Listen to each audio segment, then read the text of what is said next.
adventurers. That's right. It's Friday, and you know what that means?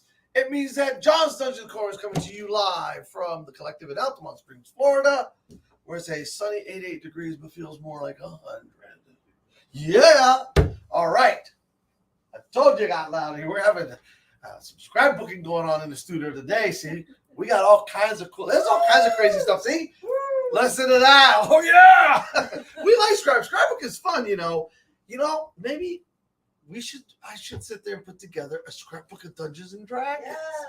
Like what it was like and what it is. I should have started this a long time ago, though. Then I'd have all kinds of cool stuff to put in it. But you never know. It's never too late. We can go back a little bit. There's still stuff out there available that you can do with a cool D&D scrapbook. So when in the year 3029 comes along, they'll know what in 2023 Dungeons and Dragons was like. We didn't have all the cool 3D animated holographic things that move themselves just as we think about it and fight among themselves. Yeah, right? That's be kind of cool. Woo! That's crazy. But I like it. All right, so today, that's right, we're pulling out the books. Because without the books, we got nothing. We can just make it up as we go, I guess. All right, so there we go. Hello, Sarah. Happy Friday. It is a good Friday. It's a happy Friday. This is my new backpack. Came all the way from Innsbruck, Austria, courtesy of my wife. It's very cool. I am going to use it as my new players in my carry-all. This is very cool. Fits the Dungeons and Dragons books just fine. Look, all three of them rolled there perfectly. Probably has room for my dice and miniatures and woo, whatever it is, all those crazy people carry. Hey, Mitch A. from DC. Hey!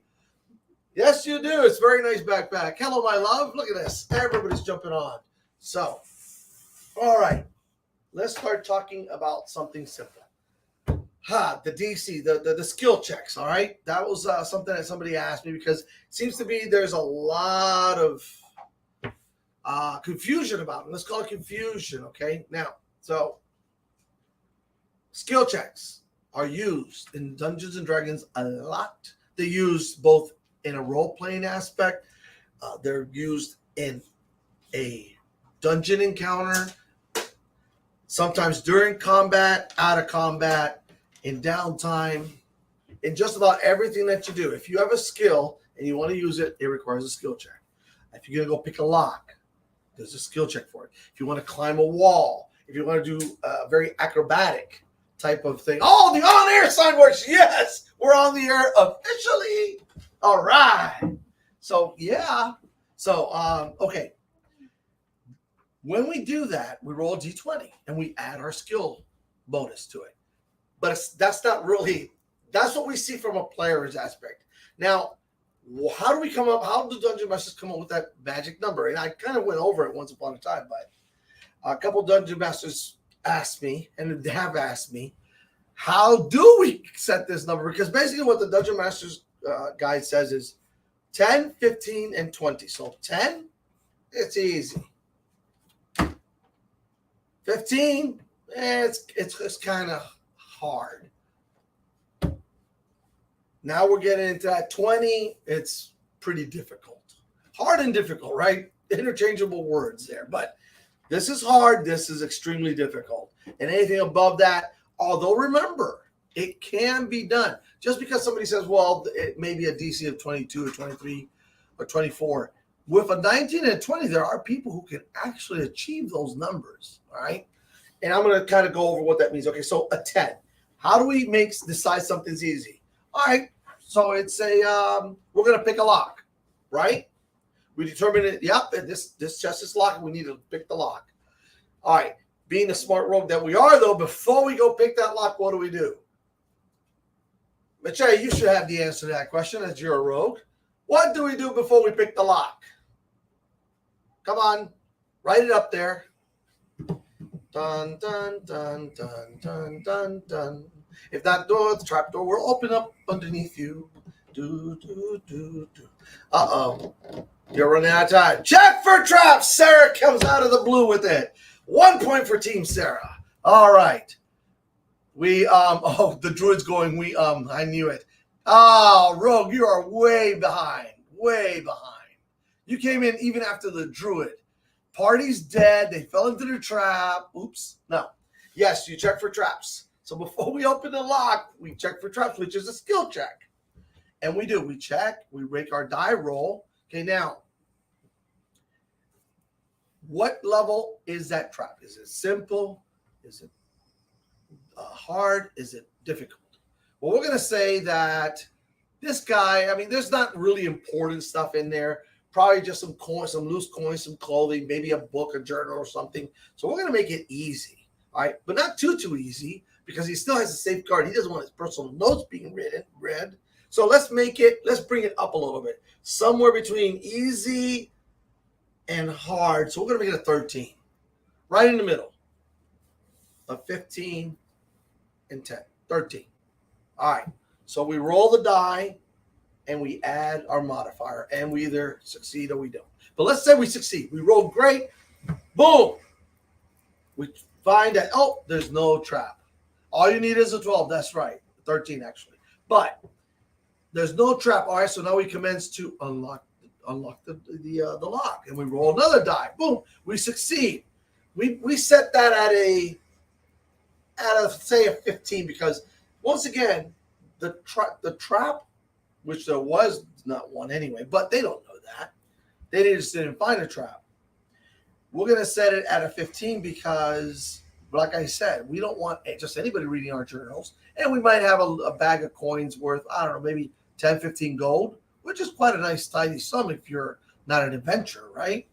The normal non-adventuring type can get through for quite a while on 12, 20, 30 gold. Anyway. So we check, we roll. Once again, we roll the D20. We add our modifier and we succeed. We open the chest. All right. So that's how you set the modifier. So let's take it again. If it's going to be easy, something simple, and it's not just 10, it's not just 15, it's not just 20. What I did was I figured, okay, so if there's going to be a trap, it's not going to be too simple because of what's in there. Now, if somebody's just, it's a drawer in there and there's nothing of value, it's a simple lock, yeah, a 10 is fine. But if we're trying to protect something, even with just a minimal amount of effort, we put the number between 12 and 13. Not quite 15, not 14 either, because that's getting towards the hard, all right? If we want it, hey, there's gold in there, there are valuables that we see, we've gone out of our way to lock and probably to hide and trap, then a 15 is good. When we start pushing towards the 20, which is extremely difficult or very difficult, we're now going into the realm of, okay, I've got perhaps a minor magical item in there. Something that, if found out, could be detrimental to the kingdom. It could be something that's extremely valuable. A statue, a gold filigree or silver and gold filigree statue that's worth 500-600 gold pieces. All right. So now we're bordering on that 20. Anything above that, first of all, is not easy to get to. Two is probably magically trapped because magical traps are always going to start at 20 and go from there. Okay. So let's figure that one out. Traps. Lock in a lock, or even on the floor, it could be a pitfall, something where boulders fall down, maybe a dart comes out, an arrow, simple things like that. All right. Would you let a character that isn't proficient in lock picking kit attempt to pick a lock? If they roll a 17, technically they would succeed even if they were like a dumb orc barbarian. How would you handle that? Well, that's a good question. Okay, so technically anybody can use any skill, right? Because they're all there. In case there would not be let's say, depending on the level of the lock, and this is where this is going to come in. A simple lock, I think a barbarian could take it and poke a dagger in and rattle it around and boom, maybe they can open it, maybe they can't, right? A simple lock. Something more technical than that, more likely that barbarian is going to go, and they're just going to take their axe and go full whap, because that's what barbarians do. But anything at the difficult level and beyond, I would have them roll with disadvantage. And that's how you would handle that. I would never tell the player, hey, no, you can't do it, because they do have the stat there. But what I would do is, because they're not very proficient in it, first of all, they're not proficient in it. Okay. Now, here's the difference. If they were proficient, for some reason they took a proficiency in it, I would actually just let them attempt to do it. But if they had no proficiency, I let them try it with disadvantage, which means they would roll 2 d20s and take the worst one and then add their modifier. That's how I would handle that. If it's something magical, the DC by itself would just handle that itself, because without the ability to lock picks and the knowledge of lock picking, you wouldn't succeed, because that number is going to be like a 25. And even with a 20, unless they have, they'd have to roll 20 first of all to even get close. If you really wanted to make it, and remember something, DMs, and this is for you. Hey, Nancy, how are you? Welcome to the show. Remember something, DMs. When you have something that they just aren't supposed, it's like in video games. Have you ever gone to that door, and no matter how strong, how agile, no matter how much magic, or how many keys you got, there's that door you just can't open? It's because it wasn't meant to be open yet. So DMs, all you got to do is, if they accidentally find a door that they weren't supposed to find, or they find something that they're not supposed to get into, just make that number a number nobody could get, a 30. I mean, at the lower levels now, granted, there may be higher level characters that can do that, so you got to kind of play with that appropriately, but set that number high and just don't know. No matter what you do, especially if it's magically locked, and you definitely don't want it open. All right? Disappointment. Hey, bud, how are you? Welcome to the show, Antonio. So that's the way you handle that. And that's in the extreme cases, okay? We're talking about the extreme case. You could always let them open. Listen, you could always let them open the chest, and whatever was supposed to be there, put something else. You're the game master. It has silver and gold pieces now. It has a couple gems. Maybe it has a jewel belt, a candelabra. Who knows? Whatever it is you didn't want found, take it out of there. If it's a door, put a different kind of room behind it. That's all it takes. All right, so that's just some insider secrets, yeah? All right, so now we've kind of gone over the whole difficulty thing to where I think it's understandable. Let me go back to magical traps and the magical DCs and all that. Once you get a party up high enough level to where 10s become insignificant, really. Oh, you're welcome. Once numbers, because that 10 becomes insignificant because, my gosh, they've got a +7 or a +8. That's all they got to do, even on the 1. Remember, because with skills and game masters, remember this is very, very, very, very important. A 1 does not mean failure, and a 20 does not mean automatic success. Remember those 2 extremes when it comes to skills, all right? Because they always get their modifier. Now, 20 is an amazing roll, and even sometimes if it doesn't quite make that number, the magic number that you needed with their bonus, you can always sit there and give them a clue as to what they may need. See, so you're still rewarding them for that fantastic roll. It's just maybe that DC modifier for whatever was a 27 or a 28. I've seen them in modules. It's not unheard of, okay? And you can set them for important things that you don't want discovered yet, but you can always give them a hint, and a small reward is better than nothing. Yeah? There you go. I mean, if you didn't, if you had $0, somebody gave you $1, you're better off than you were 5 minutes ago. So there you go. All right. So with that being said, you got the DC set, right? Okay. Now let's talk about the other thing that has been plaguing people, I guess. And some DMs are like, hey, man, what am I going to do? And that's the magical question of, what do characters do at 20th level? Do we have to retire them? I think I covered this once upon a time. But because it was once upon a time and people don't exactly know where to look for it, I'm going to kind of go over it again. All right. There's no book that you can open and go, here's what you do at 20th level. Now, the DM's guide, though, which I have in this really cool folio, right? That was a gift from my son for Father's Day. See, D&D. I told you, there's gifts out there. Father's Day, I love them. And it kind of tells you, yes, here's what you would do as far as experience and hit points and skill points and this and the other. All right. That 20th level thing is a very murky thing. As far as monsters go, I'm going to help you out with something. There's a challenge rating in the monster manual for every single monster in here. And there's a bunch of more monsters in all the other, monsters of the universe. And just, there's so many monsters in other books that you can use. And all you have to do is really go to their CR ratings, all right? CR ratings start at 1/8. At 1/8 of a rating all the way up to, I've seen them as high as 20 and then some, all right? So take a Storm Giant. Storm Giant is a challenge rating of 13. Yet a Stone Giant is 7. A Cloud Giant is 9. Okay? Now let's go over here. Okay, so a Drider is a challenge rating of 6. Now here's the thing. We get to the Ancient Brass Dragon, and we got a challenge rating of 20. So what happens at 20th level magically? Characters, one, don't have, the game doesn't end. It's your campaign, all right? You've got to become a little more inventive at this point, all right?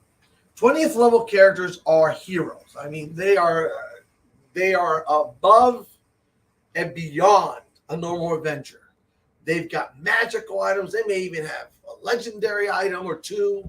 I think you can only carry one. Let me rephrase that. Technically, according to the book, you can only have one. It's your campaign. Do whatever you want.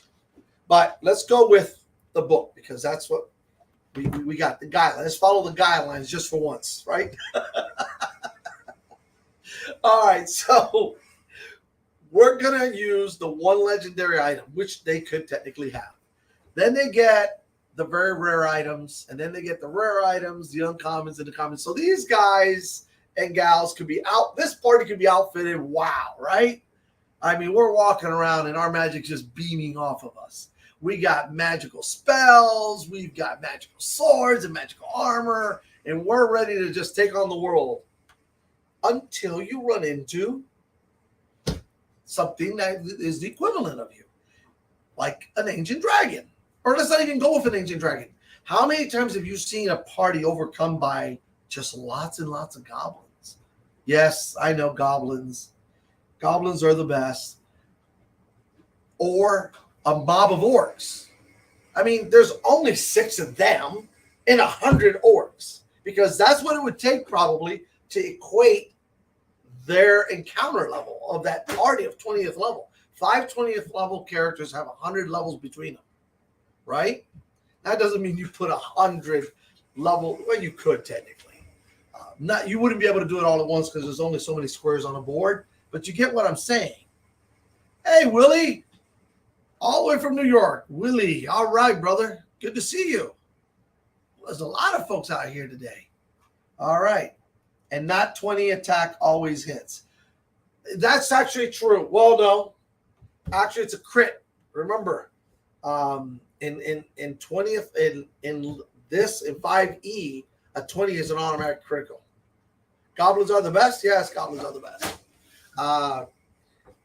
And here's a funny part that a lot of people don't know. Okay, so there's the monster menu. There's all these other monsters, all books that have monsters in them. I'm gonna show you, and I showed you this book once upon a time. I'm gonna kind of bring up this book because I think it'll help a lot of you with your even with your current campaigns as the characters go up, because you'll start out with the goblin campaign and the monster menu. Really, there's only 2 goblins, a goblin and a goblin boss. That's it. Everything else you got to go search for and run around and try to find. There is this awesome 5th edition book.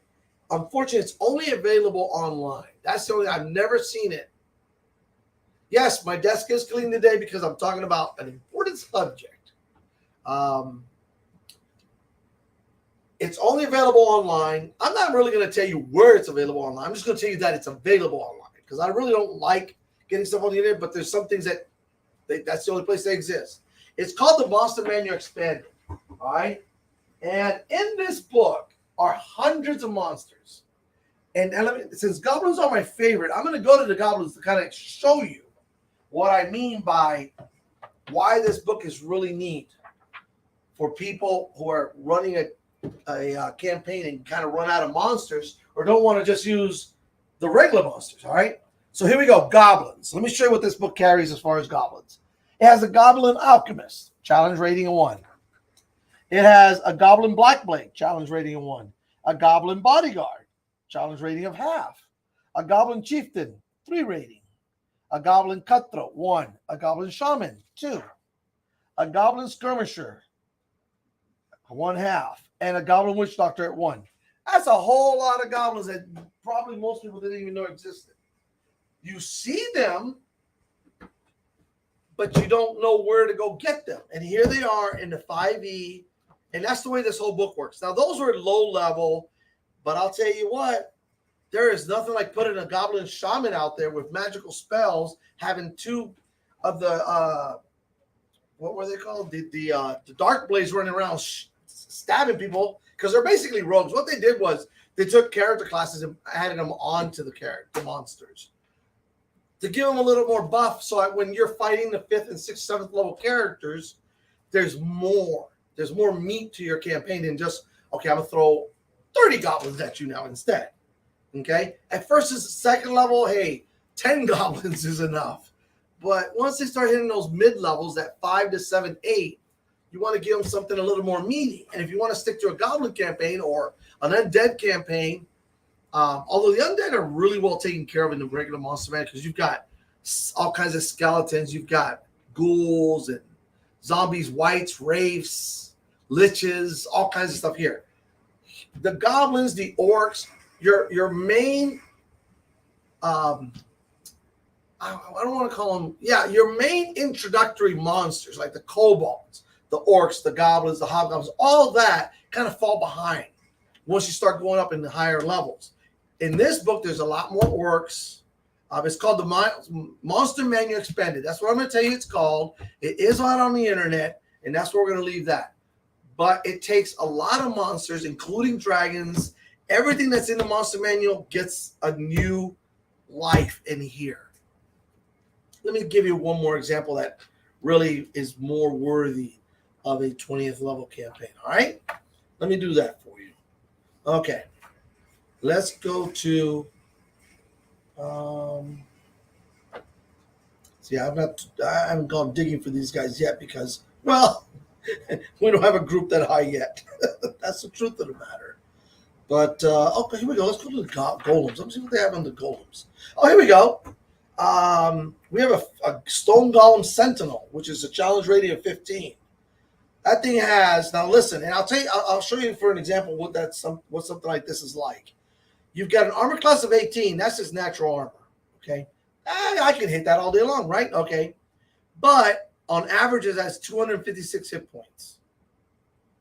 The golem is immune to any spell or effect that would alter its form.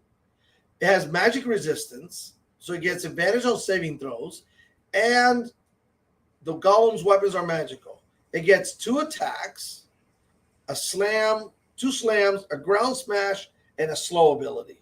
So, here we go. The Iron Golem Juggernaut. It's a challenge rating of 18. Its average hit points are 297. Its armor class is 21. And it has all kinds of stuff too. So as it gets uglier and uglier and uglier as this book goes up into the higher challenge ratings. Speaking of orcs, but we're going to pass the orcs. Let me find something else that's kind of cool. There's all kinds of skeletons in here too, by the way. That's really neat. They did a good job with that. As you can tell, I've looked the book through, and I use some of the things in it, like for the goblins and that. Our campaign is still a little bit lower level. But here we go. A Fire Giant Duke. Challenge rating is 16. He's in plate armor, average hit points 212. So you can see you can actually build a little encounter. Let's say that, I don't know, the fire giants have come down out of the mountain for whatever reason, have started raising the countryside. They've destroyed a couple towns. And, well, you're 20th level now, so let's say you're hero. So the Duke has summoned you before him and demands, doesn't ask, he's demanding that you go and take care of this situation because you have profited much from the dukedom and this kingdom. And now it's time for you to show your fealty by destroying this menace to the kingdom. Oops! Now what you gonna do? Well, you gotta go fight. You gotta go fight. Well, the fire giants are upset because a party went in there and stole their emerald staff of whatever you want to call it, right? And that shows the monarchy.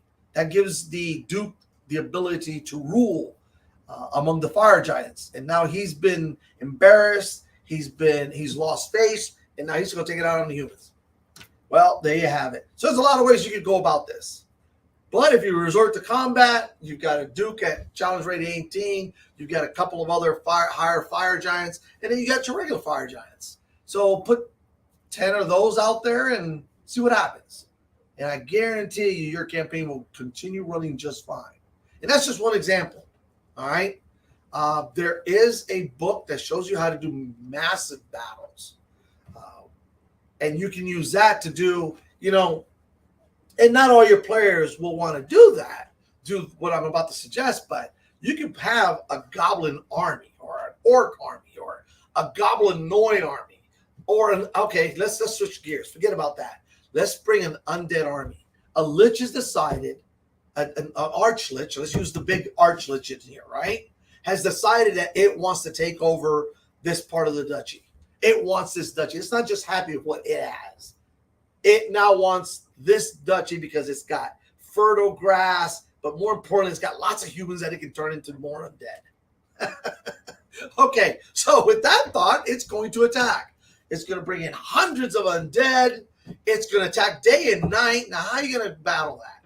Okay, you've got fighters. You've got people who have different abilities in that. And now they're going to round up the militia. They're going to lead the militia. They're going to lead the army.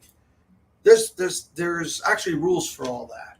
And that could be one kind of turn that your campaign could take for a while.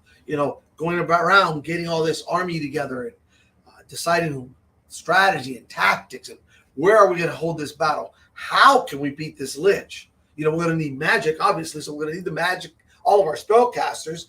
We can't really assassinate him because, well, he's already dead and we got to figure out where his phylactery is. But that's where your rogue comes in. Your sorcerer, your warlock, your wizard. They got to do their homework now. Let's study who was this guy when he was alive. What were his likes and dislikes? I mean, this could go into a whole different world, a path there. Okay, kind of like a world-shaking event. So there you have it. That's another path that you can take. Building castles. Okay, I mean, eventually these guys are going to retire. Maybe they build their own city. And if you want to do that, you could do something like that. The rules are also, I believe those rules are in Acquisitions Inc. So you could go that route with some of your players if they wanted to. And then throw attacks. Throw a goblin attack in there. It doesn't have to be something so far-fetched and so world-altering, shaking like a demon lord comes in. Although that's another plot line that you could use with 20th level characters. The demon world is always trying to infiltrate the material plane. There is always somebody wanting to take over the material plane. All right? And the world that your characters are on. Use that to your advantage and plot it out. Go into these books and say, okay, so my main guy is going to be this. And then just work your way down that line. Okay? If it's an archlich, then work your way down all the way to the skeletons, which will be abundant and tons of, right? That we really don't have to worry about. But figure out, who does he count on? Who are his other liches that he counts on? Or master vampire? Or maybe a death knight? Who's his second in command? Who, when he is not around, who runs things for him? And kind of flesh out your top 2 or 3 guys. And then go from there. Okay?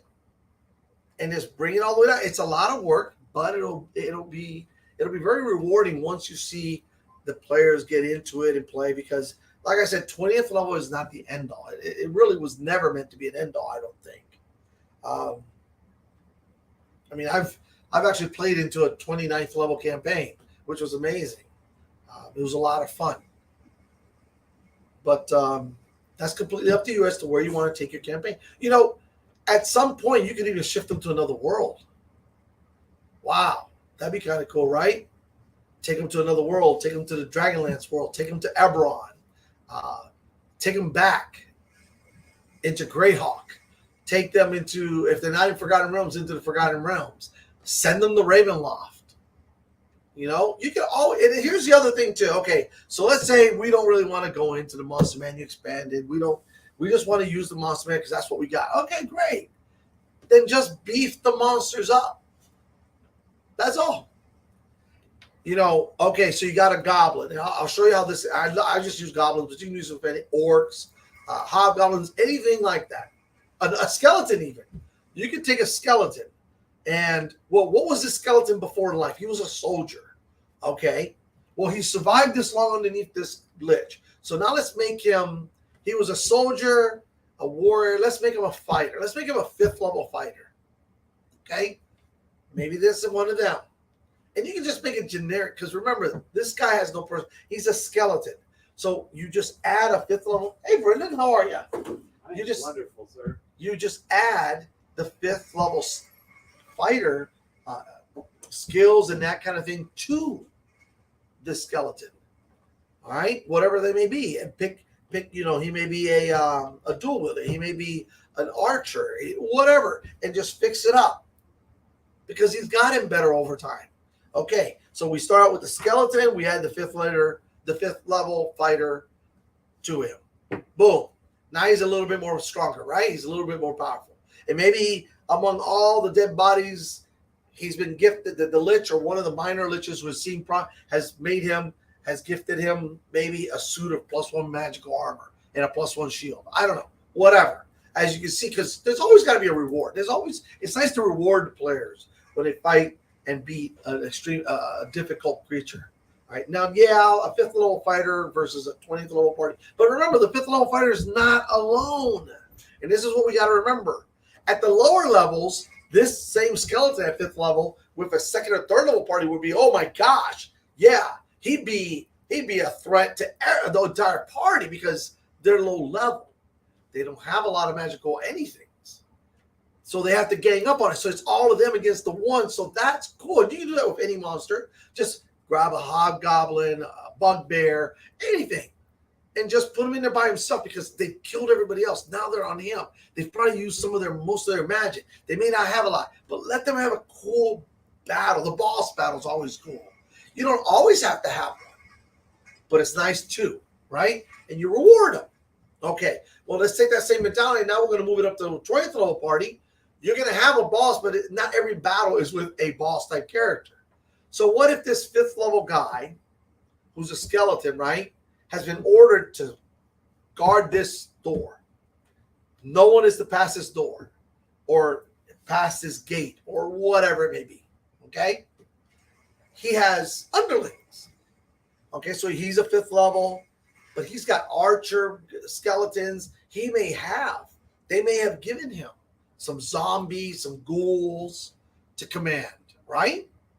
Liches can do that. It's kind of funky. Maybe he has a ring of undead control, so or a ring of power, not a ring of power, but a ring of command that allows him to control this group. Okay, so there's a lot of these. You got to be a little inventive, and you can actually give great cause to a high level party with lower level creatures. You just have to think it through. You know, you have your archers shooting at them. Well, you shoot enough arrows, you're going to start hitting, right? Sure, they have a lot of hit points, but the battle's just begun, and they have a lot of hit points. Everybody starts out with a lot of hit points. Is as the battles go through that, they start coming down and down and down and down, and they boost them back up. But now you're dwindling their supplies. You're dwindling their resources, right? Which is what you need to do. Just some ideas. You always have to have the end game in your mind, even if you haven't worked on it yet. Okay, you can just say, okay, my archlich is going to be this, and he's going to have a Death Knight as his right hand, and because the guy was ambidextrous, he's going to have a Master Vampire as his left, a right and left hand, right? But you see what I'm getting at. You kind of understand that. All right, so that's what I wanted to talk about. I don't know. I think I've answered it pretty well.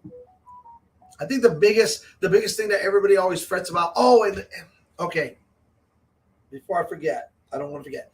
So that was kind of like from the DM's point of view. Okay, players, from your point of view, what do I get? Why do I want to stay and keep playing this campaign? What do I get that's so extraordinary at 21st, 22nd, 23rd? Well, one, you get to stay in as a group, and you can start over if you wanted to. But some players may become attached to their players and want to keep playing that character and not have to retire them because they've had to retire them every other time, right? So you keep the campaign going with the camaraderie of the group because people like to play their characters. You're going to still get skill points. There's no reason not to give people attribute points. You know, what is it, every 4th level? So at 24th, you get 2 more points, whatever. Every score is probably not going to be maxed. Maybe at this point, it may be here we go. If you hadn't allowed the feats to be introduced, then maybe this is the chance. This is a chance to introduce them at this point. That might be something that you can introduce. Okay, so it's not just I'm still balancing with because most of my parties are none of them at 4th level yet. I'm still balancing the concept of the feats to see. As long as it doesn't overbalance the game, I think it's acceptable, and I'll probably use them. Plus, I'm going to have other abilities, other things that they can do. All right. Remember, guidelines. That's what I'm going to say it over and over again. Guidelines. Gary Gygax said it and repeated it so many times. These are only guidelines. You can stick to them. You can use other things. You can change them to fit your story. It's your campaign. All right? You don't have to follow everything verbatim. So with that being said, there's things that you can incorporate. You might make it to where, listen, if they don't have a legendary item yet, why not send them on quests to obtain a legendary item that can help them prevent a calamity, right? Okay? It's imminent that the demon invasion is coming. We don't know when. We just know that, yes, it is going to happen. All the clues are there. So let's send them on quests to get a legendary item that will help them. And shoot, you got 5 of them, right? Send them on 5 quests that they need each other to help. Need each other's help to accomplish the quest. What more grandiose thing at 20th level than to go on a quest for a legendary item that's one of a kind in your world? Doesn't get any better than that, right? There you go. So players, there's a couple things that you can be looking forward to. Legendary items, legendary quests, earth-shattering events. Build a town, a city. Shoot, they might even give you a barony and give you a noble title and make you a baron. Now you got to deal with the whole barony. That's a lot of role playing, So there's a lot of things available there. I think that's about it. Yeah. Let me think if anything's coming up this weekend here. No, I don't think anything's coming up anytime soon. But remember, there's always something happening. Check the Facebook page, the website, because there's always things happening and you want to stay on top of it. The schedule's out there, all kinds of wonderful things, all kinds of new items coming in all the time. In fact, some of the items that came in are gone already, so that's how cool it is. People are anticipating and waiting on them, and when they're here, they get them. Get it while the getting's good. That's what I say. All right, so with all that being said, thank you all for joining me. For those of you who will see this later, thank you for catching up and staying up on things. And as always, may the roll rise up to meet your feet, and may all your adventures be successful. So this is John from John's Dungeon Corner. Oh, thank you.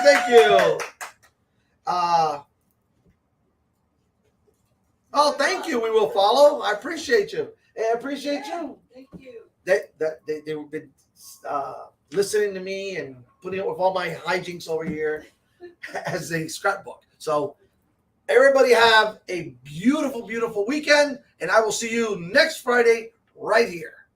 See ya.